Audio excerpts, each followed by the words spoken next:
In this video we will be disassembling the central mechanism in an Emmaljunga City Cross wheel, looking at the various components inside and discussing how they might be related to various problems you might be having with your wheels. To open up the central mechanism from the front side, you need to first remove this black plastic cover. You can use a flathead screwdriver to do so, and you can see how the mechanism works. This metal piece here acts as a spring that pushes up and down this tag.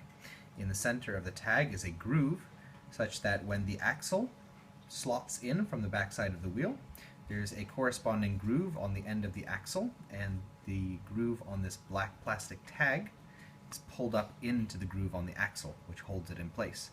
Now, if the tag, or this black plastic part the tag is a part of, are broken, then you might need to replace one or the other of these parts. If it's a matter of the metal piece that acts as a spring having come undone, then it's just to put it back in place. To remove the tag and the rest of the mechanism here, you will have to disassemble the wheel from the back side. You can flip over the wheel, and there are 3 screws that are in 3 of these holes, and you can see from the side where they are. It's where there's this little silver plastic ridge.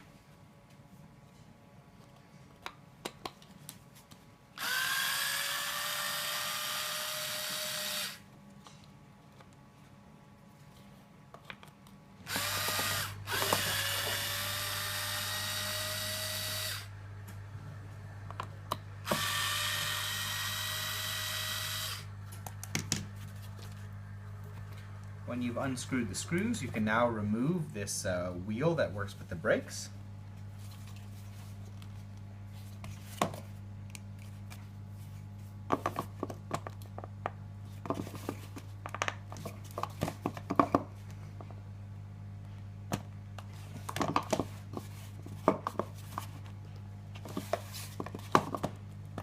Usually is not so hard to remove.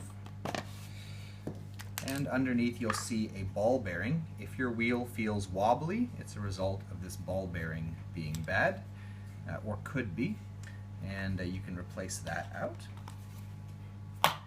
Remove the ball bearing as such, and you'll see that the rest of the mechanism that we discussed from the front side goes through the whole center of the wheel and is resting on the back side of this wheel with these tags that go over a lip.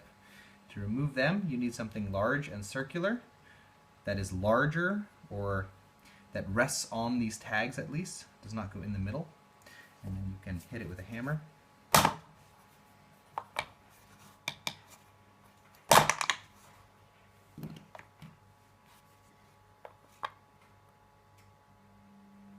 Now I've managed to hammer in these tags so that they've gone into the main cylinder and they're no longer resting on the outside lip. And you can flip it over again, and now you can pull out the mechanism from this side. If it's very hard to work with, you might want to use a little bit of WD-40 or some kind of greasing agent. There. Now we've pulled this out. In order to disassemble this mechanism, you first need to pull this metal piece off. And now you can see the 2 separate plastic pieces. So that's how you take it apart. You might need to remove and replace different elements of this wheel. If, for example, your wheel cannot be removed from the stroller, then you need to be able to at least remove this metal part so that you can push the tag down, and then you can work a bit with oil to remove the wheel from the stroller. Other reasons you might need to disassemble the wheel are if the wheel does not lock in place. It could very well mean that some of these parts are defective, or, as I mentioned earlier, if the wheel is unstable or wobbly on the axle itself. Thank you. As always, leave any questions or comments below.